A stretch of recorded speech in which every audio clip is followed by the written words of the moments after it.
Now, for more on Moscow's reaction to Turkey's downing of a Russian jet, let's hear from Ian Bond. He's a director and foreign policy analyst at the Centre for European Reform.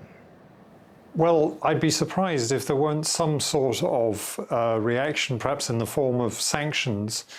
As I understand it, the Russians have already taken steps to persuade Russian tourists not to go to Turkey. And since that's the largest number of tourists who go to Turkey, that could be quite a significant blow, I guess, to that sector of the economy.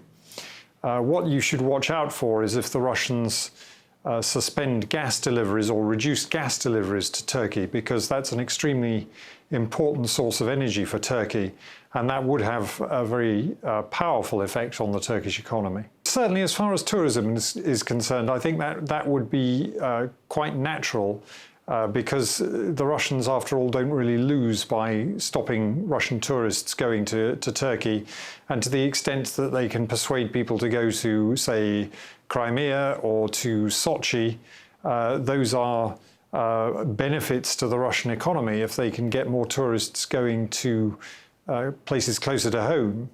But the gas is a more interesting one. It's certainly the most powerful weapon against Turkey, but it also deprives Russia of revenue at a time when it needs revenue.